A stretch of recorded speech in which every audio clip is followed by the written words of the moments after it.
Bienvenido, Antón, a Salud Vita. Muchas gracias, un placer. Antes que nada, ¿podrías presentarte a la gente que nos esté escuchando, si no te conocen, quién es Antón y contar un poquito tu trayectoria? Vale, bueno, yo soy Antón Gómez Escolar, soy psicofarmacólogo, investigador, autor y estoy especializado desde hace mucho tiempo en drogas y concretamente en drogas psicodélicas, que es el campo que más me interesa.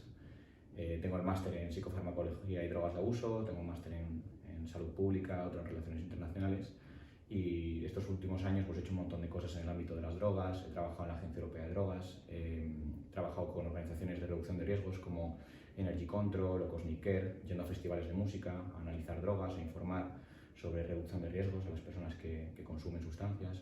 También cuidando de malos viajes, cuando la gente tiene malas experiencias psicodélicas en festivales de música. También pues soy voluntario de SAMUR Protección Civil aquí en Madrid, un poco llevando el tema sanitario y de la salud al elemento más práctico, ¿no? También he trabajado como asesor científico para diferentes organizaciones y empresas, especialmente en temas de psicodélicos, que ahora tienen un gran interés en diferentes industrias. He dado muchas formaciones en diferentes entidades, hospitales, centros. También he trabajado haciendo divulgación sobre psicodélicos en Naciones Unidas o en el Parlamento Europeo. Y tengo un libro acerca del tema de los psicodélicos que se llama Guía Esencial del Renacimiento Psicodélico. Soy director de la colección de las guías del psiconauta, que es una colección que aborda el tema de los psicodélicos desde diferentes perspectivas, ¿no? El uso médico sobre todo.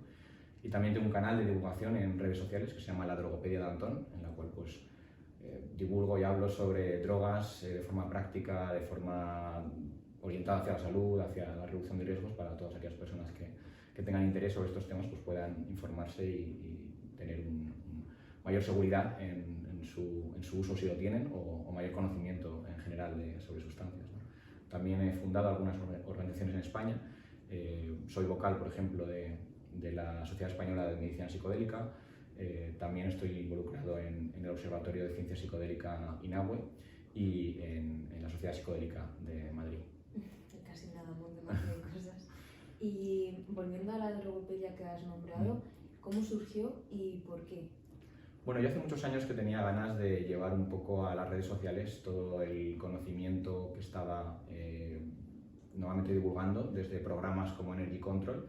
Lo que pasa es que, claro, allí pues, en las asesorías que hacemos sobre salud y reducción de riesgos con personas consumidoras o en festivales de música, pues esa información pues, llega al usuario, pero a partir de ahí no llega a más gente, ¿no? Entonces, un poco llevar eso a redes sociales para que ese tipo de información tan práctica, tan útil para la seguridad y la salud de las personas, pues pudiese estar disponible para una audiencia más amplia. Y bueno, en este sentido llevaba años dándole vueltas a la idea. De hecho, tengo anotado en mi diario ya la idea desde hace como, no sé, 5 o 6 años. Pero no fue hasta este año que me junté con unos amigos que me dieron el empujón de, oye, vamos a echarte un cable con la parte técnica, la parte de la elaboración de los vídeos y tal, que es en la que yo menos tengo conocimiento, y entonces empezamos ya a rodar y a sacar los vídeos y a publicarlos, ¿no? Qué bien, qué bonita iniciativa. Me alegro, gracias. Vale, para poder situarnos un poco en la conversación y empezar a hablar de psicodélicos y cosas más allá, lo primero de todo, ¿qué son las drogas y cómo podríamos clasificarlas? Pues a ver, las drogas son todas aquellas sustancias que tienen la propiedad o la particularidad de alterar el funcionamiento de nuestras neuronas y como consecuencia de esto inducir cambios en nuestra cognición, en nuestras emociones o en nuestro comportamiento, ¿no? También en nuestros sentidos, ¿no? En nuestra percepción. Entonces yo diría que las drogas son básicamente eso y luego pues ahí podemos empezar a hablar de diferentes tipos, ¿no? Según el efecto que produzcan, ¿no? Hay que aclarar antes de nada que todas las drogas son sustancias que por naturaleza no tienen por qué ser ilegales, ni mucho menos. Lo que pasa es que bueno, socialmente hemos decidido que algunas de ellas las vamos a hacer ilegales, otras vamos a hacer sustancias de libre adquisición y otras las vamos a hacer sustancias restringidas a uso médico, ¿no?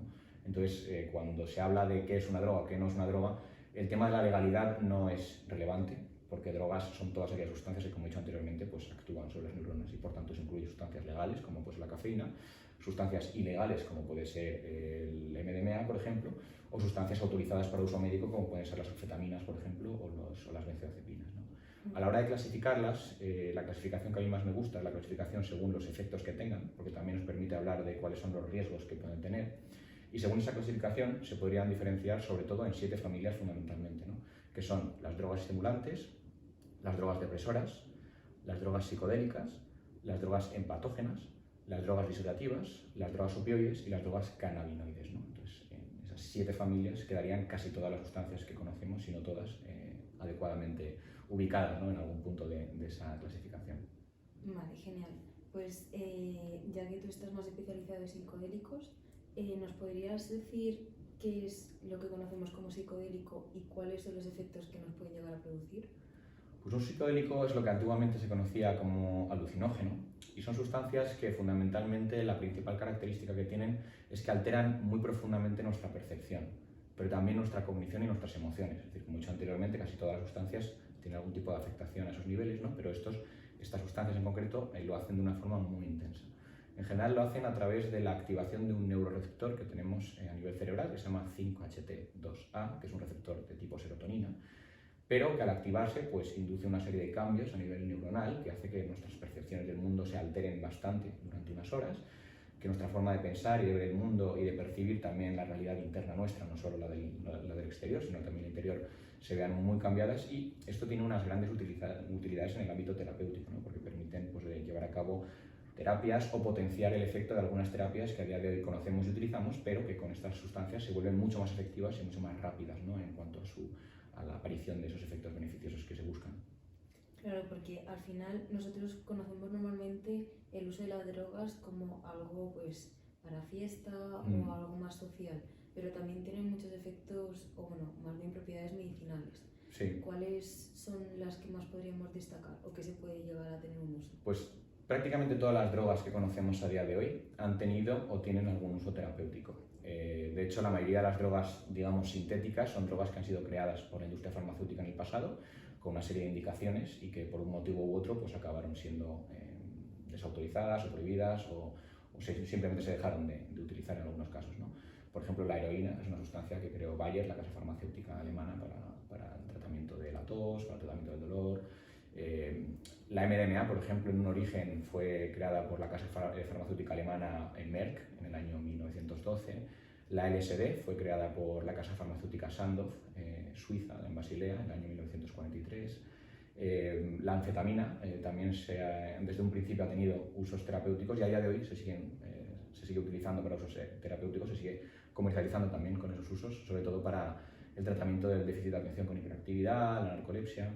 El GHB también, por ejemplo, lo que llaman éxtasis líquido, que es un depresor muy potente, también se utiliza para el tratamiento de la narcolepsia, para la deshabituación del alcohol, como somnífero también en algunas situaciones, ¿no? Entonces, curiosamente, la gente suele pensar que cuando hablamos de drogas hablamos siempre de cosas como muy prohibidas y muy tal, pero la mayoría de ellas han tenido usos terapéuticos, muchas de ellas los siguen teniendo y algunas de ellas van a volver a tenerlos, ¿no? La cocaína, por ejemplo, es una sustancia que se utilizaba como un anestésico local, ¿no? Para pequeñas intervenciones quirúrgicas, para temas de dentistas. Y bueno, a día de hoy pues todavía tiene algunos usos autorizados, aunque sean muy minoritarios, ¿no? O sea, la mayoría de sustancias que podamos imaginarnos en realidad tienen algún tipo de uso terapéutico.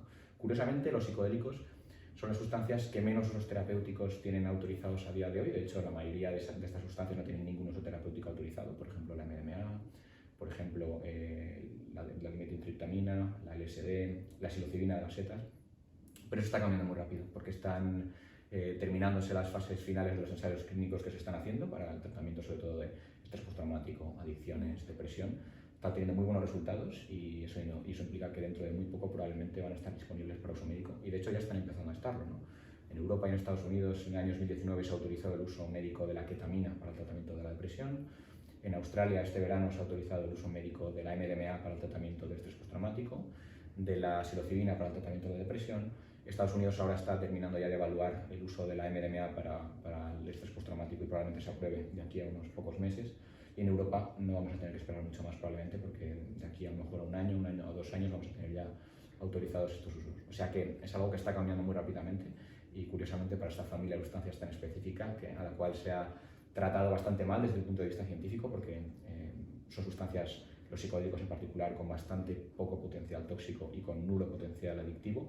Aún así se les ha dado siempre un poco la característica de ser muy peligrosas, cuando realmente pues, la investigación moderna está demostrando que son de las más seguras que conocemos, ¿no? Y entonces, ¿en qué varía el uso de drogas de una forma lúdica a una forma médica? O sea, a la hora de administrarse, ¿cuáles serían las diferencias? Pues hay muchas diferencias, sobre todo son diferencias de persona y de contexto. ¿Y a qué me refiero con esto? No es lo mismo, por ejemplo, la MDMA, por poner un ejemplo, el éxtasis, así es como se llama en la calle, cuando se utiliza en un festival de música, por ejemplo, una persona que pues, no sabe, no ha evaluado su salud cardiovascular, no sabe si tiene algún tipo de enfermedad cardiovascular latente que pueda estar ahí y que no ha detectado.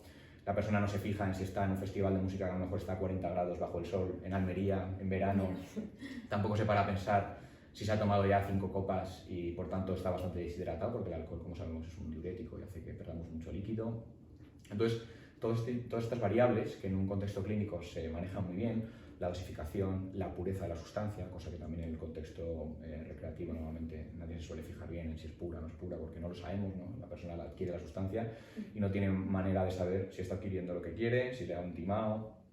Pues eso, comparado con un entorno clínico en el cual estás en un lugar en el que te han evaluado fisiológicamente, saben si estás sano o no, te monitorean constantemente las constantes vitales para ver si hay algo que se sale de rango. Hay una preparación previa para la experiencia, la sustancia está purificada, se sabe perfectamente lo que contiene, la dosis está perfectamente medida, no es chupar con el dedo como en el caso del N, que nunca se sabe realmente la cantidad que está tomando la persona, está medida. Luego, la sala tiene una temperatura adecuada, la persona está adecuadamente hidratada, en fin, hay muchas diferencias, ¿no? Y en este caso, pues porque hablo del MDMA, pero si hablamos de un psicodélico con mayor potencia alucinógena, como puede ser la psilocibina o la dimetiltriptamina, es que no es lo mismo tomarla en un lugar tranquilo, con una persona que es un profesional del manejo de este tipo de experiencias, del ámbito de la salud, con una preparación previa, con una serie de medidas de seguridad, con una luz tenue, con una música agradable, que tomarlo en un festival rodeado de gente desconocida, con luces estroboscópicas, con una música que está altísima, donde no tienes dónde refugiarte si te encuentras mal porque tienes una tienda de campaña que está expuesta al mismo ruido, al mismo calor, a las mismas condiciones que el lugar en el cual no te estabas encontrando bien, o sea que es mucha la diferencia que podemos encontrar, ¿no?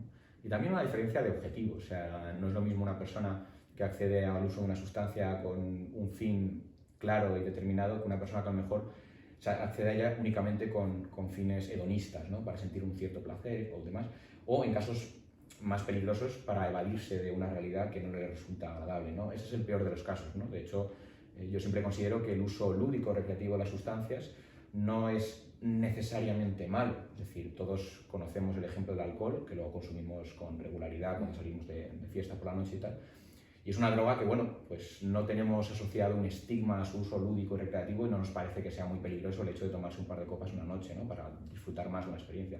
Ahora bien, cuando tomamos esas copas para huir de una realidad que no nos gusta, de una vida que no nos gusta, de unos problemas relacionales, de unos problemas vitales o sociales, ahí se convierte en un problema importante, ¿no? Pues lo mismo pasa con las sustancias.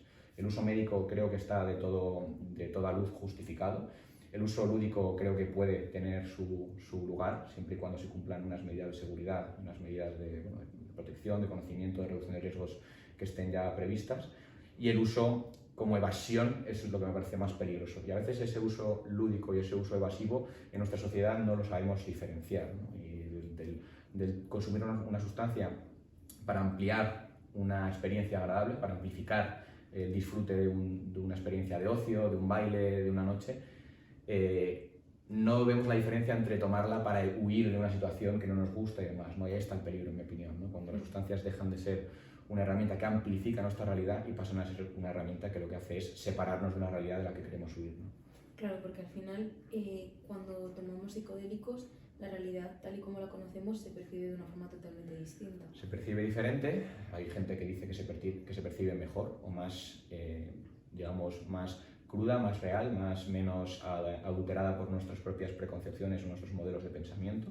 Pero bueno, esto ya es más complejo. De hecho, la neurociencia pues, nos demuestra que un cerebro, cuando observa una realidad bajo los efectos de un psicodélico, no está aplicándole a esa realidad una serie de filtros que nosotros construimos con la edad y con los años y que nos permiten un poco como tener ya una cierta forma de pilotar automáticamente el mundo, ¿no? Y cuando tomamos un psicodélico, pues ya no estamos en piloto automático, tenemos que un poco pensar todo aquello que vemos, y por eso la gente le da tantas vueltas a conceptos tan raros como un sofá alucinante, ¿no? O increíble, ¿no? Qué bonito el atardecer, como si nunca hubieses visto un atardecer, ¿no? Porque estás observando la realidad desde un punto de vista mucho más neutro y mucho más objetivo, ¿no? En muchos casos. También es verdad que a veces pueden aparecer delirios o pueden aparecer falsas percepciones muy intensas, pero en general el uso médico que tiene, el uso terapéutico, es basado en que nos permiten percibir la realidad de una forma diferente, y que eso puede ser tremendamente terapéutico para una persona que a lo mejor está viendo la realidad desde un punto de vista que le resulta muy dañino, o de una forma que le resulta muy dañino, o con una interpretación que le resulta muy dañina, ¿no? El poder resetear ese cerebro y decir, oye, no, vamos a ver las cosas como son,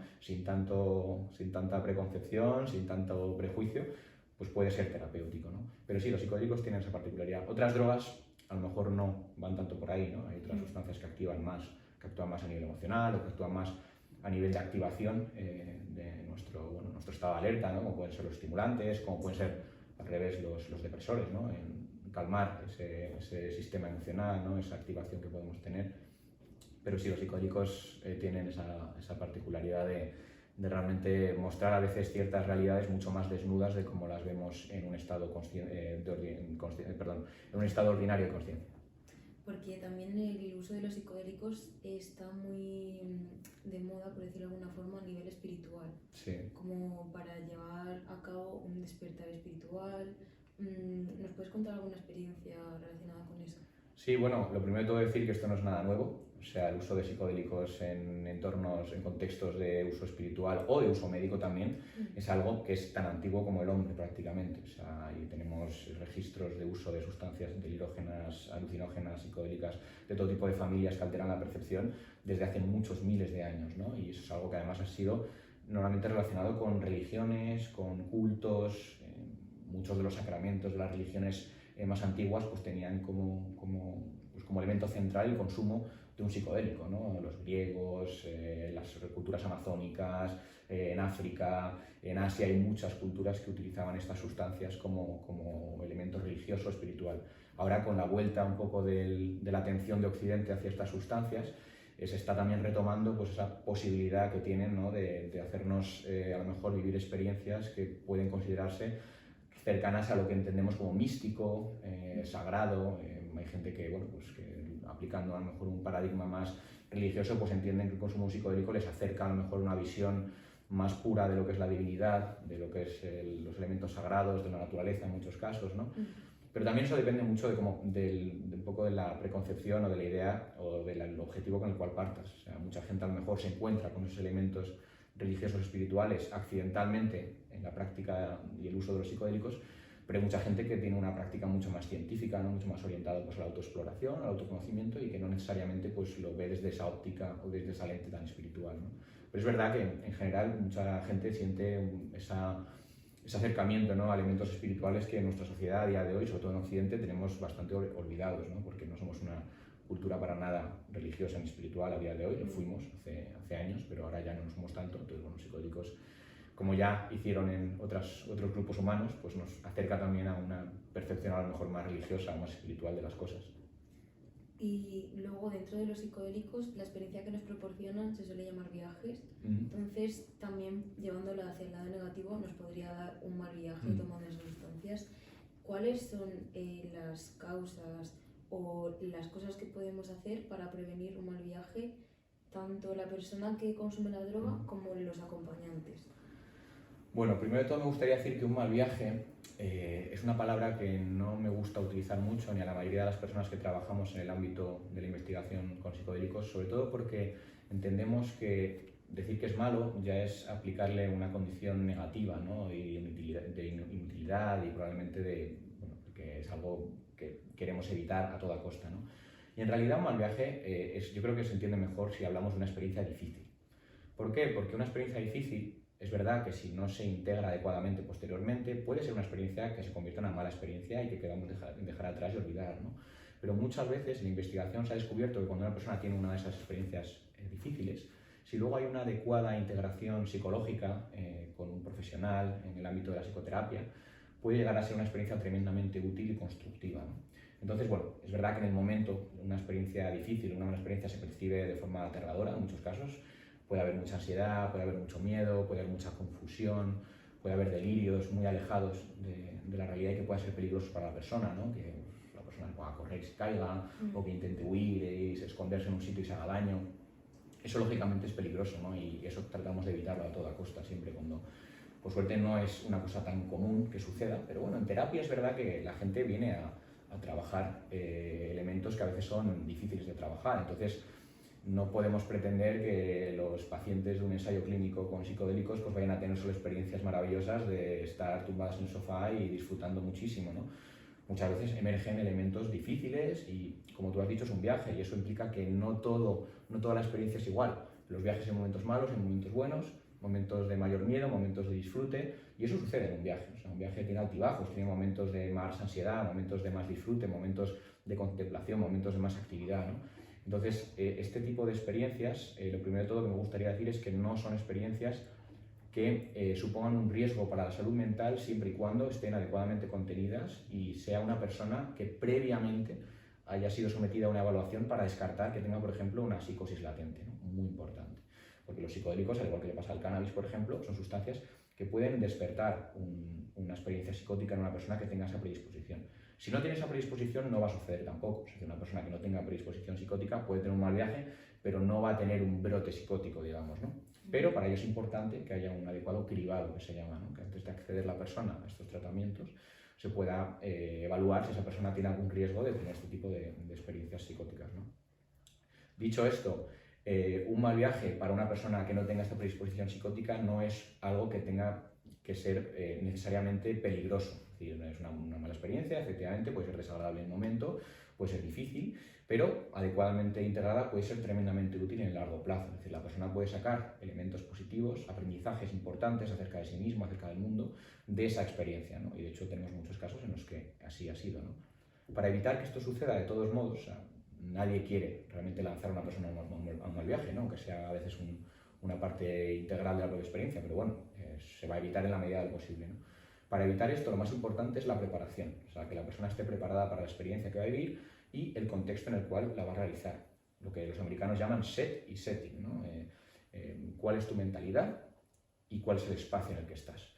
Tanto físico como social. Y ahí vuelvo un poco a lo que decía antes, ¿no? No es lo mismo estar en un festival de música que te has tomado improvisadamente un cartoncito de LSD que te ha dado alguien, con gente desconocida alrededor, con música, con luces, que estar pues, en una casa con una persona de tu máxima confianza que conoce adecuadamente las fases de la experiencia y puede acompañarte y ayudarte en caso de que te encuentres con dificultades, con la música baja y agradable, sin mucho estímulo visual, que tú puedas controlar el entorno, ¿no? Y decir, oye, quiero que ahora se apague la música y la apagas, quiero que ahora haga calor y pueda hacer calor. Es decir, cosas así que en un festival pues, no puedes controlar. En un festival estás donde estás y si quieres que no haga sol porque estás en la tienda intentando dormir y hace mucho calor, pues eso no lo puedes controlar, ¿no? En cambio en un domicilio puedes, ¿no? En una clínica puedes, en un lugar controlado, ¿no? Entonces al final esos elementos de preparación de la persona y del contexto son muy importantes. Con respecto a los elementos de preparación de la persona, por ejemplo, muy importante que la persona sepa que pase lo que pase, no se va a morir. Los psicodélicos son sustancias que tienen un perfil de toxicidad muy bajo. Esto quiere decir que de la dosis activa a la dosis letal hay muchísima separación. Tanto es así que la mayoría de los psicodélicos no conocemos ni siquiera cuál es su dosis letal. No se ha dado nunca en la historia, por ejemplo, una dosis letal o una sobredosis letal de LSD o de psilocibina. Nunca ha pasado. Entonces, esto nos dice que son sustancias muy seguras, que no te vas a morir. Porque muchas veces la experiencia de la persona que está teniendo un mal viaje, una experiencia difícil, gira en torno a me estoy volviendo loco o me voy a morir. Me estoy muriendo, me voy a morir, me voy a morir. Esa experiencia que subjetivamente puede ser muy real, si la persona puede realmente vivir que se está muriendo, está relacionada con fases de la experiencia psicodélica, como puede ser la muerte del ego, pero que no son fases que literalmente se cumplan a nivel fisiológico. O sea, la persona, tú le haces una evaluación de constantes vitales a una persona que te está diciendo que se está muriendo y el ritmo cardíaco lo tiene normal, a lo mejor un poco subido, pero normal, la tensión arterial la tiene normal, a lo mejor un poco alta, pero normal, la respiración la tiene normal, a lo mejor tiene un poco de taquipnea porque está un poco ansiosa, pero no está en un rango peligroso en ninguno de los parámetros, ¿no? Y de hecho, ya te digo, es que nadie se muere por tomar un psicodélico, por ejemplo, como la LSD o como la psilocibina, ¿no? No tiene un nivel de letalidad conocido a día de hoy, ¿no? Pero esto no quiere decir que la persona lo viva como algo muy real, ¿no? Y eso es realmente asusta. Pero claro, si la persona ya sabe de antemano, porque se ha trabajado en las sesiones previas, que no se va a morir, que además hay gente a su alrededor que la está vigilando para cerciorarse de que está bien, esa persona, ese miedo pues va a ser mucho menos acuciante, ¿no? No va a estar tan en pánico. También la persona tiene que saber que no se va a volver loca, porque esos son todos los grandes miedos que la persona tiene en el momento de estar viviendo una mala experiencia, ¿no? Es decir, me he vuelto loca, ya no voy a volver a ser la persona que era antes, ya no vuelvo de esta experiencia, ¿no? Y eso no es verdad. O sea, sabemos que la gente vuelve de esas experiencias, ¿no? Por muy duras que puedan ser a lo mejor en ese momento, por mucho miedo que se pueda estar pasando, ¿no? Entonces, que la persona sepa eso de antemano también es algo que la va a hacer sentir mucho más tranquila y mucho más segura, ¿no? Y de hecho, en esos momentos, cuando la persona está teniendo esa experiencia, el terapeuta, el investigador clínico, según el contexto, ya sea en una clínica, en un ensayo, o ya sea en una administración legal, en alguna clínica autorizada, tiene que saber también recordarle a esa persona que ha consumido una sustancia, que el efecto es pasajero y que por tanto volverá otra vez, pero que en ese momento, bueno, pues que tiene que aprovechar la experiencia para trabajar en aquellos elementos que previamente han acordado el terapeuta y el paciente que van a trabajar, ¿no? Y en este sentido es muy importante fijar una intención previa a la experiencia, es decir, ¿por qué tomo este psicodélico? ¿Cuál es mi objetivo? ¿Qué es lo que quiero lograr, ¿no? Luego, pues puede que no suceda eso, puede que vaya por otro camino de la experiencia, pero es importante que siempre de antemano, previamente, al inicio, se fije una intención, que sea clara, y que se le pueda recordar a la persona si se está sintiendo muy desorientada en la experiencia, ¿no? Siempre, de todas formas, hay que, cuando se trata del trabajo en terapia psicodélica, hay que empujar a la persona, o bueno, más que empujar, invitarla a ir hacia adentro, ¿no? Hacia adentro, porque al final se busca una experiencia introspectiva que son las más útiles a nivel terapéutico, porque la persona pues sí, puede pasárselo muy bien andando por una habitación y viendo cómo las cosas cambian de color y de forma y tal, pero lo que realmente se busca en terapia es que eso tenga una utilidad de crecimiento personal, que nos permita sacar a flote elementos que a lo mejor están en una parte más subconsciente de la mente y que queremos conocer para poder trabajar en terapia. Y para eso pues es mucho mejor que la persona se tumbe en un sofá con los ojos tapados, que es como se hace habitualmente, y con unos cascos, con música, para tener una experiencia sobre todo hacia adentro, ¿no? Introspectiva, que no le distraiga el ver los colores y las luces y tal, que pueden ser muy bonitas y pueden ser muy divertidas, sí, pero es estimulante. en terapia eso te distrae muchas veces del objetivo principal, que tiene que ver más con el trabajo interior, ¿no? Y cuando hablamos de viaje, ¿la duración del viaje es igual con todos los psicodélicos o la duración varía? Depende mucho del psicodélico, ¿no? ¿Y la cantidad también influye en eso? También, por supuesto. Pero bueno, sobre todo tenemos psicodélicos de corta acción, como por ejemplo el DMT, la dimetiltriptamina, que normalmente se vaporiza y dura nada, 15 minutos, 10 minutos. También la 5-metoxidimetiltriptamina o 5-MeO-DMT, que es la famosa de los sapos, también es muy rápida, dura muy poco. La DMT, que no lo he dicho, es el principio activo, por ejemplo, de la ayahuasca. Lo que pasa es que es verdad que cuando se consume por vía oral, en forma de ayahuasca, dura mucho más, dura varias horas. Cuando se fuma, que es como se toma también muchas veces, pues dura eso, unos 10 minutos o 15 minutos. Luego tenemos psicodélicos de acción como más media, en los que yo incluiría pues, la ayahuasca, unas 3 horas más o menos, 3 horas 4. La psilocibina, que es el principio activo de las setas mágicas, de las setas alucinógenas, que dura entre 4 y 6 horas según sea la dosis. Y luego tenemos psicodélicos como de larga duración, ¿no? Por ejemplo, la LSD, la dietilamida del ácido lisérgico, que tiene una duración pues, de unas 8 o 12 horas según la dosis. O por ejemplo la mescalina, que es la de los cactus San Pedro Peyote, que también tiene una duración bastante larga, pese a ser natural. Y luego hay otros sintéticos, hay muchos psicodélicos sintéticos con duraciones bastante variables, ¿no? de los cortos a los largos, pero vamos, los principales que a día de hoy se investigan son la psilocibina, la dimetiltriptamina y LSD. Y luego también no olvidarnos de lo que llaman los psicodélicos atípicos, que son sustancias que tienen propiedades psicodélicas a altas dosis, pero que no es su principal característica, ¿no? Y por ejemplo, colocaríamos la ketamina, que es de corta acción, tiene una duración de 1 hora y media, 2 horas, no llega mucho más, sobre todo cuando se administra por vías rápidas, como puede ser la intranasal o la parenteral. Y la MDMA, que se administra por vía oral, tiene una duración pues, de unas 3 horas, 4 horas, a veces se administra incluso una segunda dosis para prolongar la experiencia. Pero bueno, MDMA y ketamina, como he dicho anteriormente, son psicodélicos atípicos, o sea, son sustancias que tienen propiedades psicodélicas, pero que, por ejemplo, no tienen ni el mismo perfil de seguridad, porque el MDMA sí que tiene una dosis letal que conocemos, la ketamina también tiene una dosis letal que conocemos, y tienen también un cierto potencial adictivo que no tienen los psicodélicos puros, ¿no? El MDMA sí que puede tener cierto potencial adictivo, la ketamina también, ¿no? aunque no sean una característica muy prominente, o sea, es mucho más adictiva la cocaína o el tabaco o el alcohol, pero bueno, que ahí sí que es más posible que se pueda dar un abuso, digamos, un uso como más continuado. Y en el caso de la legalidad, Sí. ¿qué es lo que separa que una droga sea legal y que no? Y también, ¿por qué depende del país en el que nos encontremos? Pues es que esta pregunta es muy complicada porque depende mucho de las experiencias que haya habido en la sociedad con esa sustancia, de su nivel de penetración cultural, digamos, o social, y de cuál haya sido la historia de la sustancia y de esa sociedad, ¿no? Por ejemplo, el alcohol. ¿Por qué el alcohol es legal en Occidente, ¿no? Bueno, Occidente en casi todo el mundo, ¿no? Pero bueno, al final Occidente es quien ha exportado, digamos, esa legalidad del alcohol a todo el mundo. Pues es muy complicado, pero uno de los motivos es que, por ejemplo, el alcohol está en el sacramento del cristianismo, ¿no? Está en la Eucaristía, la sangre de Cristo, el vino, ¿no? Y eso pues, nos puede dar una pista de cómo es posible que una sustancia que sabemos que es tan dañina y tan adictiva y que a nivel social da tantos problemas, pues al final sea la única que, pues, que nadie se plantee si tiene que ser ilegal, ¿no? Está ahí ilegal y es como que lo malo es todo lo demás, las otras drogas, pero la droga legal, el alcohol, nadie se lo plantea, ¿no? Lo tenemos normalizado como Lo tenemos muy normalizado, pero bueno, porque es parte de la cultura, porque es parte de nuestra religión, es parte de nuestro desarrollo histórico. Otras sociedades del mundo, con otras culturas, tienen otras drogas que para ellos son mucho más accesibles, fáciles y seguras, ¿no? Pero es verdad que al final Occidente pues, ha sido quien ha estructurado lo que es el sistema de legalidad a nivel mundial y es un poco quien ha impuesto sus propias sustancias al mundo como las legales y las otras como las ilegales.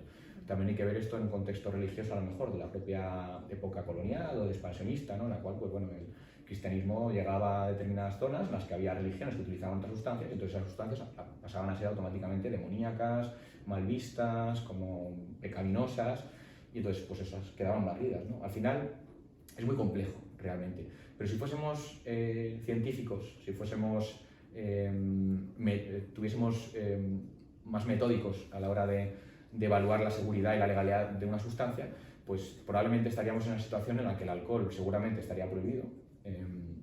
Y a lo mejor algunas de las drogas que a día de hoy consideramos súper peligrosas, súper prohibidas, ejemplos psicodélicos, a lo mejor pues tendrían un estatus de legalidad mucho más abierto, ¿no? Porque al fin y al cabo su seguridad, objetivamente hablando, a nivel de salud fisiológica, salud física y a nivel de potencial adictivo es mucho más segura que otras sustancias que a día de hoy tenemos legalizadas, ¿no? También, por supuesto, ni que decir del tabaco. O sea, el tabaco es la droga más letal que conocemos, en porcentaje de muertes producidas por la sustancia, y es una sustancia que, bueno, pues que consideramos una droga blandísima, ¿no? Nadie se plantea casi ni que sea una droga, y es la droga que más personas mata porcentualmente hablando, ¿no? De sus consumidores. Ninguna droga mata a un porcentaje tan alto de sus consumidores como el alcohol, o sea, perdón, como el tabaco. Y no nos planteamos este tipo de cosas, ¿no? Entonces hay un elemento ahí cultural, histórico, social, que justifica de alguna forma que unas sean legales, que otras las hayamos ilegalizado, pero en realidad, por desgracia, no hay un criterio científico unificado, digamos, para poner en tela de juicio la legalidad de todas las drogas, porque si eso fuese así, tendríamos un sistema muy diferente al que tenemos a día de hoy. Ya, ¿y existe algún tipo de diferencia psicológica o social con las sociedades que sí que tienen legales algunas sustancias, como en Ámsterdam, por ejemplo, respecto a la nuestra en España? Pues es difícil de decir porque a día de hoy vivimos en un mundo bastante globalizado y el hecho de que tú, por ejemplo, en tu sociedad permitas el uso de una sustancia no te va a dar un resultado relativo exclusivamente a que lo hayas legalizado para tu población. ¿Por qué? Porque un problema, por ejemplo, que ha tenido Ámsterdam toda la vida es el turismo del cannabis. Es decir, Ámsterdam, a lo mejor si todo el planeta Tierra tuviese un acceso al cannabis similar al que tiene Ámsterdam, no habría los problemas que hay en Ámsterdam cuando de pronto ves que llegan hordas y hordas de turistas que solo van a emborracharse, a fumar, a salir de fiesta, a probar no sé qué, a tomar lo otro, a hacer a veces locuras incluso, ¿no? Entonces, claro, es muy difícil juzgar qué pasa en esa sociedad con esa legalidad de determinadas drogas o ese estatus de regulación diferente a otras sociedades, porque como tienes un influjo constante de gente que va ahí pues, a abusar, digamos, a veces de ese tipo de legalidades, pues es muy difícil hacer una evaluación objetiva, ¿no? Sí. Pero bueno, ya sé, en algunos países, ahora ya con el tema del cannabis, como ya no es solo Ámsterdam, ya hay más lugares que están regulando el acceso al cannabis, pues ya se empieza a ver que, bueno, pues que es una sustancia que tampoco da muchos problemas. Y se hablaba mucho de, bueno, de que iba a haber ahí un caos, que iba a haber un montón de accidentes de tráfico, un montón de brotes psicóticos, y las evaluaciones que se han hecho en aquellos estados, por ejemplo, en los que se ha regulado el acceso al cannabis comparado con otros estados en los que no, pues son bastante, o sea, nos muestran bastante poco impacto en ese sentido. Pues sí, al principio hay un incremento de consumo, como es lógico, mucha gente pues tiene curiosidad, oye, ¿qué es esto que ya han legalizado? Vamos a ver tal. Pero luego realmente todo vuelve más o menos a la normalidad que había antes. Y es que hay un elemento muy importante que hay que tener en cuenta. Que una sociedad regule una sustancia no quiere decir que la sustancia pase a estar disponible cuando no lo estaba antes. Eso es mentira. Las sustancias están disponibles ya. Otra cosa es que no queramos verlo o que queramos mirar para otro lado. Pero cuando una sustancia se regula, no es que de pronto esté disponible para la sociedad. O sea, a día de hoy la cocaína no está regulada, el MDMA no está regulado, el LSD no está regulado y cualquier persona puede conseguirlo con bastante facilidad. O sea, no requeriría más que de unas horas y un teléfono para conseguir la sustancia, ¿no? Entonces, bueno, con esto decir que el hecho de regular o no regular tampoco tiene un impacto tan enorme en el consumo, ¿no? Tiene más impacto en la percepción social, que eso es importante, pero para poder manejar eso se maneja mucho mejor desde la educación que desde la prohibición. Es decir, por el hecho de que una sustancia esté prohibida, no estás haciendo otra cosa que simplemente convertirla en un elemento como oscuro objeto de deseo en muchos casos, ¿no? Atractivo, exótico, especial. Entonces eso a veces es muy contraproducente. De hecho, muchas veces el consumo de drogas se puede encuadrar como en la rebeldía juvenil, en algunos casos, ¿no? En el querer romper con lo que hacen los padres, el querer también desafiar ciertas estructuras o estamentos en los cuales están vividos, no hacer lo que te dicen los mayores, bueno, ese tipo de cosas, ¿no? Y bueno, pues yo creo que eso es un poco absurdo, ¿no? Y no tendría por qué ser así. Luego también muchos problemas de las drogas se derivan de su estatus de ilegalidad, eso no lo debemos tampoco de olvidar. La impureza en las sustancias, los adulterantes, las intoxicaciones accidentales, todo eso no sucedería en un mercado regulado. Ojo, no hablo de legalizado porque a mí personalmente no creo que las sustancias deban estar disponibles para cualquiera en ningún caso, ni siquiera el alcohol. Yo creo que debería haber un control de quién accede a la sustancia, de la cantidad de la sustancia, etc., ¿no? Pero bueno, en cualquier caso, creo que esos problemas que se derivan de la ilegalidad, como también puede ser pues las luchas de los grupos criminales por el control del mercado, por las rutas de distribución, ejemplos como México, que son desgarradores, ¿no? Países que están destrozados por la violencia relacionada con el tráfico de drogas, son cosas que se derivan exclusivamente del hecho de que sea ilegal. Si esa sustancia estuviese en un marco regulado, no pasaría. O sea, no pasa eso con el alcohol, no vemos que haya peleas entre las diferentes licoreras y se maten entre ellos, ni vemos que el alcohol te lo vendan impuro y haya gente que se muera por tomar un alcohol que lleva una impureza, ni vemos que la gente pues, recurra a falsos mitos, ¿no? Como pensar que el alcohol, si lo tomas con no sé qué, pues no te hace nada, tal, ¿no? O sea, el alcohol, aunque sea una sustancia que por desgracia no conocemos suficientemente bien, por más que creamos que sí, no la conocemos suficientemente bien, es una sustancia que tiene un marco regulatorio que permite que muchos de los problemas que aparecen en las drogas ilegales pues no aparezcan en el alcohol simplemente por ese estatus de legalidad. Si el alcohol fuese ilegal, como fue por ejemplo en los años 20 en la ley seca en Estados Unidos, veríamos que muchos de esos problemas que a día de hoy le damos a las drogas ilegales también sucedían con el alcohol. Había alcoholes mal destilados que contenían alcohol metílico y que hacían que la gente se quedase ciega o se muriese. Había, por ejemplo, alcoholes falsos que se vendían como alcohol y no era alcohol y luego la gente pues tenía que andar buscando quién se le había vendido porque habían soltado una partida de una sustancia que a lo mejor era tóxica en algún lugar. Había violencia que rodeaba al tráfico de alcohol, ¿no? De hecho, bueno, la mafia en Nueva York, por ejemplo, Al Capone, todo eso es los problemas que había en torno al alcohol. Y ahora, claro, esos problemas los hay en torno a la cocaína, los hay en torno al MDMA, los hay en torno a tal, pero no porque las drogas atraigan esos problemas, sino porque es que las hemos puesto en un estatus de legalidad. Si las pusiésemos en una situación de regulación, eso no pasaría, como ha dejado de pasar con el alcohol y como ha dejado de pasar con el tabaco, ¿no? Al final, pues es un problema que nos hemos creado nosotros y el problema es que muchas veces se utiliza como una excusa, ¿no? Bueno, es que las drogas generan mucha sobredosis, matan mucho, tal, sí, pero si lo piensas bien, muchos de esos problemas no son por las drogas en sí mismas, son porque nosotros los hemos creado al colocarlas en un lugar de ilegalidad y de tabú y de desconocimiento, ¿no? Que esa es otra. La falta de conocimiento que se tiene sobre las drogas, precisamente por haberlas colocado en un lugar en el cual pues, no queremos ni hablar de ellas, ni saber nada de ellas, están prohibidas, son malísimas, ni se te ocurra probarlas, y si se te ocurre probarlas, yo no quiero saber nada. Es decir, si te mueres, que te mueras, ¿no? Y eso es un problema muy grave, ¿no? Y ahí es donde entra la filosofía de trabajo de la reducción de riesgos, que es en lo que yo y otras personas de España pues trabajamos, bueno, y del mundo, trabajamos día a día, ¿no? En dar herramientas para aquellas personas que decidan que pues, quieren probar la sustancia, por lo que sea, ¿no? Saben que son malas, porque eso lo sabe todo el mundo, que las drogas pues, muy buenas en general no son, pero eso no quiere decir que sus riesgos siempre vayan a estar por encima de los beneficios, como hemos hablado antes del uso terapéutico. Y es un ejemplo muy claro en el cual los riesgos de una sustancia están por debajo de los beneficios potenciales de la sustancia, ¿no? Pues hay veces que en el uso recreativo pues una persona puede entender, oye, pues me merece la pena, ¿no? Es decir, mañana sé que voy a tener resaca, vale, pero me merece la pena tomarme 3 copas hoy y salir y pasármelo bien. Pues eso es un ejemplo de una persona que decide probar alcohol, pese a saber que el alcohol no es bueno, pero oye, le merece la pena porque le apetece, porque quiere pasárselo bien. Pues en ese tipo de situaciones, lo ideal no es que te diga la sociedad, pues allá tú, te mueres, ¿no? Es decir, si te dan alcohol adulterado con alcohol metílico y te quedas ciego, pues ya te has quedado ciego. No, pues lo lógico es decir, vale, pues si vas a beber alcohol, si has tomado esa decisión, pese a saber que vas a tener resaca al día siguiente, vamos a darte herramientas para que pues, te siente lo mejor posible y no te haga tanto daño. Pues por ejemplo, pues come antes de beber alcohol, toma alcoholes que no sean tan fuertes, ve con masa por la cerveza a lo mejor y no tanto por los destilados. Controla la cantidad que bebes, ¿no? Obviamente no conduzcas si vas a beber, coge un taxi. Todo ese tipo de medidas de reducción de riesgos son las medidas que tratamos de aplicar también a las drogas ilegales, porque creemos que no hay diferencia realmente entre las legales y las ilegales en ese sentido. O sea, una persona que toma drogas normalmente lo hace para pasarlo bien, no lo hace para joderse la vida ni para pasarlo mal. Sí. Si lo pasa mal y se jode la vida, normalmente es un efecto no deseado de esa sustancia, no era lo que estaba buscando la persona. Y para evitar esos efectos indeseados, la clave está en la información. Información que sea objetiva, que sea veraz y sobre todo que parta de la realidad.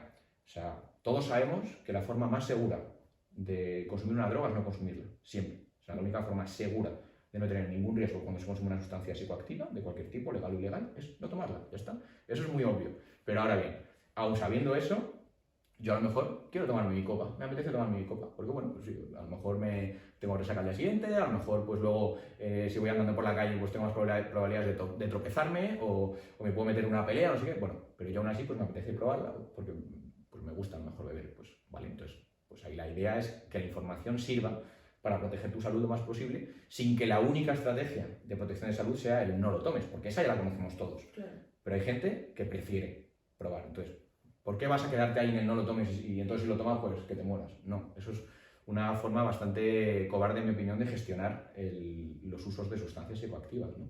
Entonces, bueno, pues somos varios grupos en el mundo que nos dedicamos a dar esa información práctica, objetiva, veraz, enfocada a la salud, para que aquellas personas que consumen sustancias, sea por el motivo que sea, ¿no? Pero bueno, generalmente suele ser por el uso recreativo, pues no lleguen a tener problemas relacionados con ese consumo y bueno, pues sea una fase en su vida, una etapa, una experiencia experimental, pero que no por ello vayan a echar su vida a la basura, ni se vayan a meter en un problema gordo, ni vayan a acabar con una adicción, ni con una sobredosis letal. Sí, ¿no? Mucho menos. ¿Y alguna de estas instituciones puede ser, por ejemplo, como Energy Control, que habíamos hablado anteriormente? ¿Habías trabajado tú con ellos? Sí, yo he trabajado en Energy Control, actualmente sigo estando en relación con ellos, lo que pasa es que ahora soy voluntario. Pero bueno, es un programa fantástico, lleva 25 años haciendo análisis de drogas en festivales de música y en las sedes que tiene por España.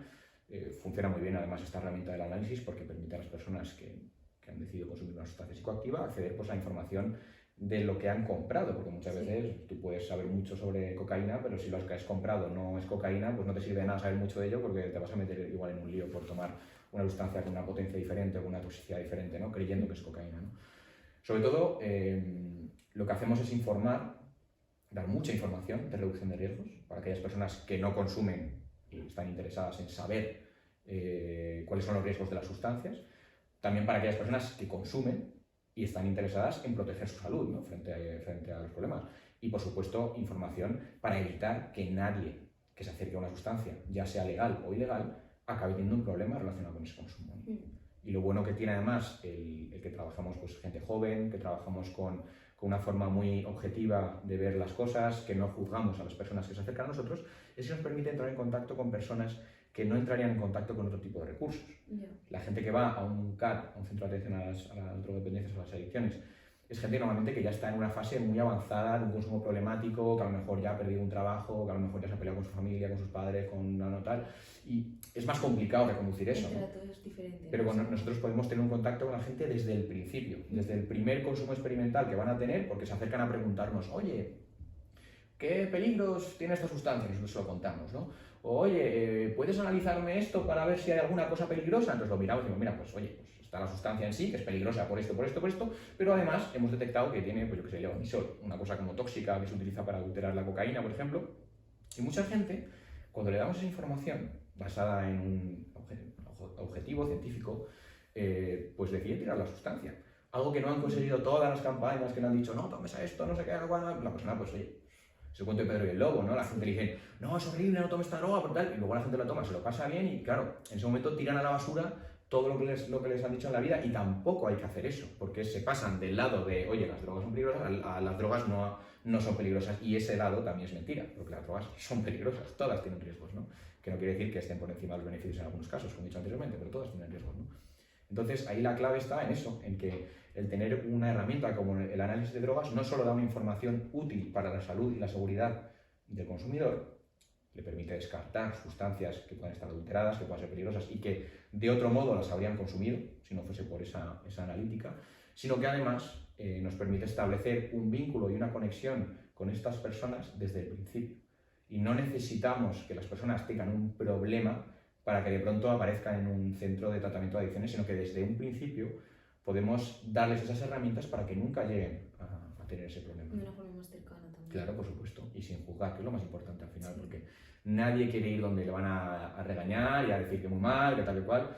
La gente quiere ir a donde le van a decir la verdad de las cosas. Oye, mira, pues esto tiene estos riesgos, tiene estos peligros, hay estas formas de intentar mitigarlos, pero que no son efectivas al 100% y que por tanto siguen estando ahí estos riesgos y tal. Y bueno, pues la gente tiene que estar informada de lo que hace. Igual que si yo cojo mi moto y me gusta mucho ir en moto y me encanta subir a la sierra y demás, pero yo soy consciente de que la moto es peligrosa y que la moto pues tiene sus riesgos y si la comparo con un coche muchos más. Quiero decir que pues, podría ir en coche, pues claro, ¿por qué voy en moto? Pues bueno, me gusta más, me lo paso mejor, me da más el vientecito en la cara, tal, pero también soy consciente de que asumo un riesgo mayor. ¿Qué hago? Me pongo un casco, me estudio bien las señales de tráfico, voy con prudencia y demás. Con las drogas es lo mismo. O sea, cuando una persona va a beber alcohol, pues lógicamente puede beberse una botella de ginebra de principio a fin en una hora y coger el coche y tener un accidente de tráfico o vomitar y acabar con un coma etílico en una ambulancia, o puede, pues oye, pues tomarse una copita con algo de comida para que tampoco le suba mucho, luego tomarse otra,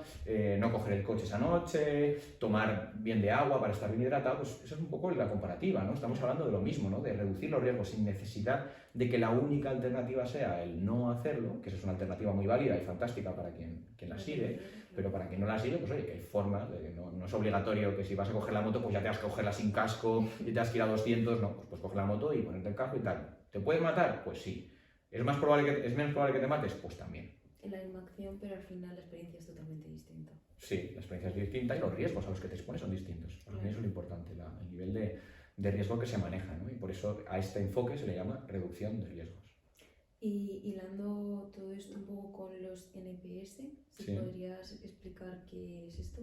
Pues los NPS son las New Psychoactive Substances, o nuevas sustancias psicoactivas, que son drogas que aparecen todos los años en el mercado, que son nuevas drogas, es decir, son drogas desconocidas hasta ese momento, y que se suelen hacer cogiendo drogas conocidas y alterando ligeramente su estructura molecular.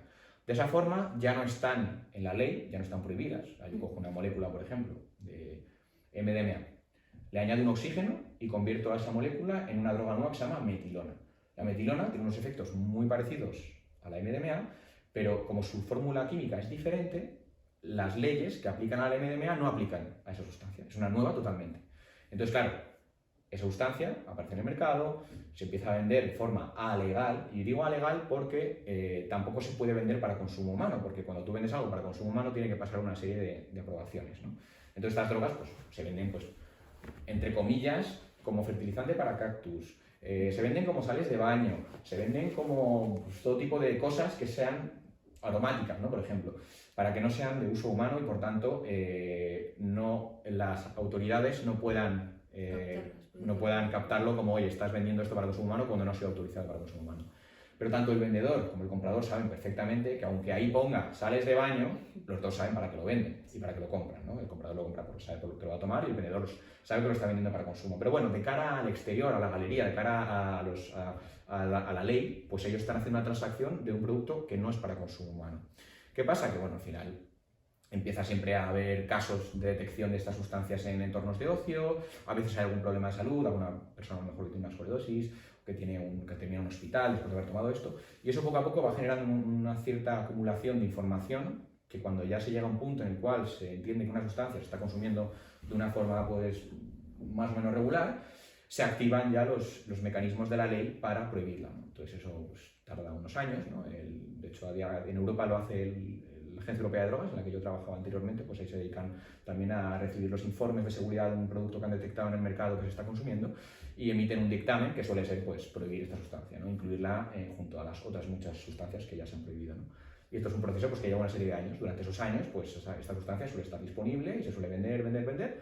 La prohíben, cogen la misma molécula y le cambian otra cosita y la vuelven a sacar al mercado. Y así todo el rato, ¿no? Es un juego de ratón y el gato, ¿no? Es constante. Y esto es el fenómeno de las NPS o también de los RCs, que también lo llaman, de los Research Chemicals. O sea, es lo mismo, ¿no? Son sustancias nuevas que salen al mercado supuestamente para usos no relacionados con el consumo humano, pero que se consumen como sustancias psicoactivas, normalmente para uso recreativo, y que al cabo de unos años pues, se prohíben y entonces sale otra nueva, y así todo el rato. Anteriormente has nombrado algunas sustancias como el éxtasis, sí. Y quería que explicaras la diferencia entre el cristal, el éxtasis, el MDMA y la GHB. Vale, bueno, ahí... ahí es un poco un mix, pero por partes. No, pero por partes. A ver, MDMA es una molécula que es 3,4-metilendioximetanfetamina. Es una sustancia empatógena, genera empatía, bienestar, buen rollo, conexión entre las personas, mucho disfrute de la música, energía, sensación de ganas de bailar, pero a la vez está en un estado como muy agradable, de bienestar, de felicidad, ¿no? Esto es lo que conocemos como éxtasis. Es decir, MDMA y éxtasis es lo mismo. Éxtasis es el nombre de calle del MDMA. ¿Qué pasa? Que durante una época se popularizó llamar éxtasis a las pastillas y MDMA a lo que viene en cristal. Sí. Entonces la gente pues a veces piensa que es diferente, pero no, es lo mismo. O sea, la molécula, el principio activo es exactamente el mismo, solo que puede venir en pastilla, mezclado con colores y con agentes de compactación para generar una pastilla, o puede venir aislado y purificado en forma de cristalitos, bueno, más que son como roquitas transparentes, ¿no? Porque cristal, ahora hablaremos de lo que parece más cristal, ¿no? Entonces esto sería éxtasis MDMA, que es lo mismo y que es, bueno, eso que se chupa con el dedo a veces, que es una especie de roquitas transparentes como cristalosas, y las pastillas de toda la vida de discotecas, ¿no? Luego, cuando hablamos de cristal, en España generalmente hacemos referencia a ese MDMA en forma de cristalitos, ¿no? Pero fuera de España y sobre todo en Estados Unidos, el cristal suele ser metanfetamina. Y la metanfetamina es un cristal mucho más transparente y que tiene mucho más forma de cristal. De hecho, son como unos pinchitos así alargados, transparentes, bastante, o sea, se nota la diferencia de que es mucho más cristal, mucho más cristaloso, ¿no? Y esta sustancia es un estimulante muy poderoso, muy adictivo también y bastante neurotóxico, que, bueno, se consume generalmente como droga de abuso. O sea, es una sustancia que se toma gente, pues, igual que se toma la heroína, ¿no? Muchas veces personas en situación de calle, que quieren, pues, tener una experiencia menos difícil de la que están teniendo en estar viviendo en la calle, pues eso les permite pues, evadirse de ese malestar, estar como mejor, más eufóricos, más contentos, aunque estén en una situación vital muy difícil, ¿no? Muy dura, ¿no? Otra realidad de la que realmente... Sí, como pasa con la heroína, por ejemplo, que pues, ayuda pues, a estar a otra cosa, a distraerse, ¿no? Igual que mucha gente en la calle también bebe alcohol para soportar un poco el estar en una situación tan mala, de estar viviendo en la calle y demás. Entonces, claro, aquí en España cuando hablamos de cristal hablamos de MDMA, pero cuando sales de España, es verdad que mucha gente habla del crystal o crystal meth, y el crystal meth es metanfetamina en cristal. Es muy diferente del MDMA, y de hecho la toxicidad y la potencia es muy diferente, y por eso hay que tener mucho cuidado. Porque si un español, por ejemplo, viaja fuera de España, a Estados Unidos, y compra cristal, lo que aquí en España le daban MDMA, ahí le van a dar metanfetamina. Y si toma una dosis de MDMA, que en España pues, se suele tomar unos 100 miligramos aproximadamente, 120, y toma 100 o 120 miligramos de metanfetamina, pues le puede dar una sobredosis y se puede morir, porque es una cantidad muy elevada de un estimulante muy potente que se toma normalmente pues, en 10 miligramos, 20 miligramos, ¿no? Entonces tomarse 100 miligramos es una barbaridad, es muchísimo. Una taquicardia, pues tener un montón de problemas, un accidente cerebrovascular, se le puede romper una vena en el cerebro, pues un infarto, o sea, incluso una hipertermia o un síndrome neuroléptico maligno, ¿no? O sea, hay muchas cosas que te pueden pasar con una dosis muy elevada de metanfetamina, ¿no? Entonces, ese es el problema del cristal, ¿no? Que cuando hablamos de terminología hay un lío.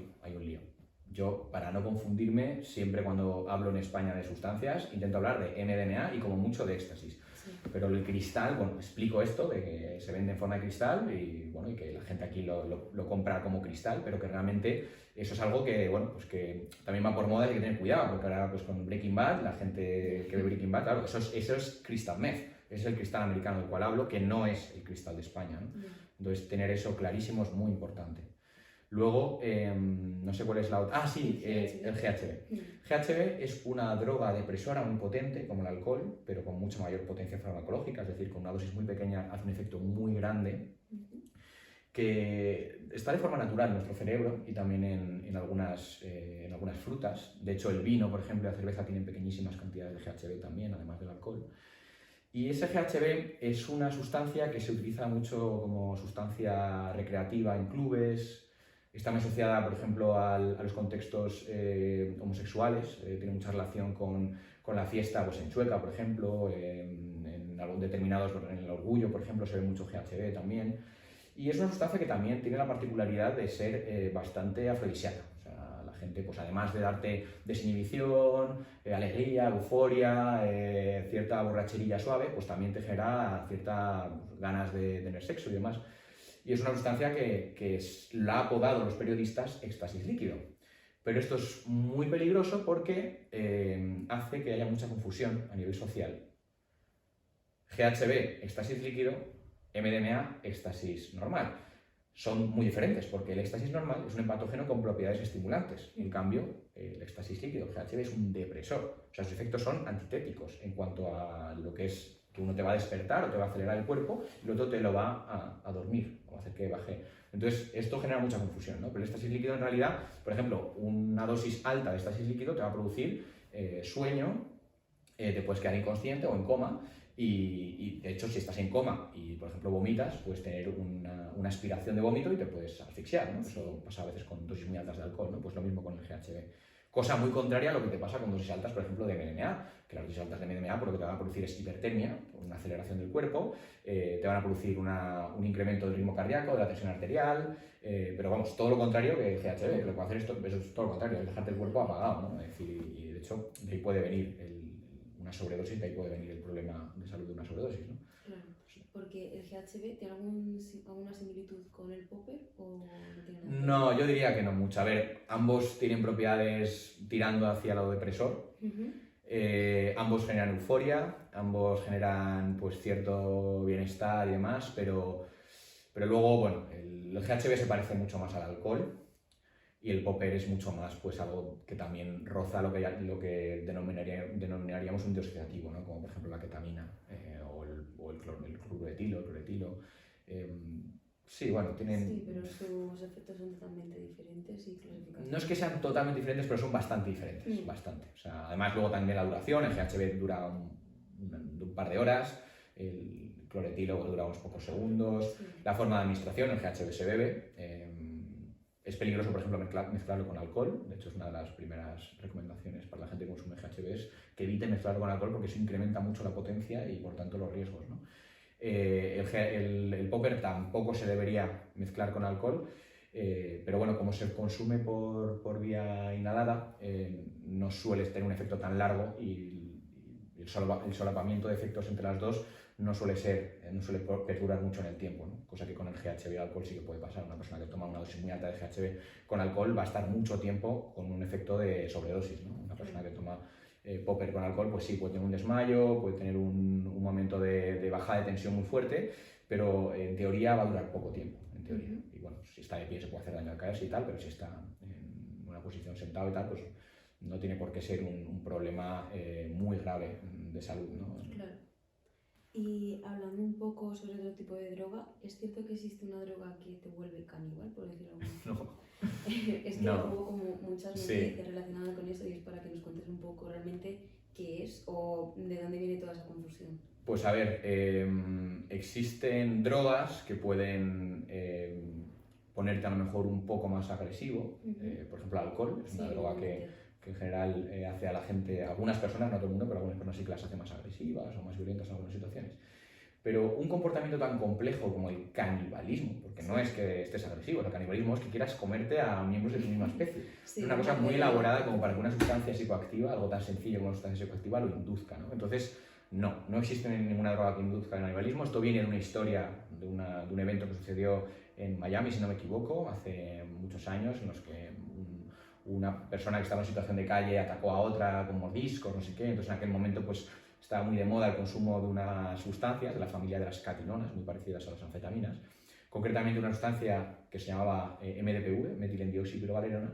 Entonces la prensa rápidamente asoció este ataque con mordiscos a el haber consumido esta sustancia estimulante, y rápidamente pues le pusieron el apodo de droga caníbal, ¿no? A este MDPV, a esta metilendioxipirovalerona. Luego hubo más casos a lo largo del mundo, sobre todo bueno, en Europa se dieron algunos de personas pues con agresividad, de momentos de detención, que habían mordido y tal. Entonces la prensa rápidamente colocaba lo relacionado con eso. Pero más adelante, cuando se hicieron pruebas forenses de este tipo de situaciones, y concretamente también de ese caso de Florida, de Miami, se descubrió que esas personas no habían consumido esta sustancia. Y ninguna de las demás, de las que hablaban, qué tal, habían consumido esta sustancia. Entonces, bueno, pues es uno de esos casos en los cuales la prensa pone un nombre y luego ya no se puede quitar, por más que se demuestre que ahí no había veracidad en lo que estaban relatando, ¿no? Sí. Entonces, bueno, pues sí, casos de mordiscos y agresividad se dan con mucha frecuencia con gente que bebe alcohol y con gente que la van a detener y está enfadada y tal, y no decimos que es porque hayan tomado una droga que le vuelve caníbales, ¿no? Sí, Entonces hubo un momento ahí en el que se vio, o sea, les dio por crear esta idea de que había una droga que te volvía caníbal, y para cuando se demostró que era totalmente falso, ya no había forma de borrar eso de la cabeza de las personas, ¿no? Y una última pregunta que te quería hacer. Hemos nombrado un montón el alcohol y lo denominabas como que fuera una droga depresora, ¿no? Sí, el alcohol es una droga depresora. Y también quería que explicaras un poco los efectos que puede llegar a tener como depresor, o más bien como el efecto ese bifásico. Vale, las drogas depresoras en dosis bajas tienden a generar efectos que para mucha gente parecen opuestos a los que esperarían un depresor.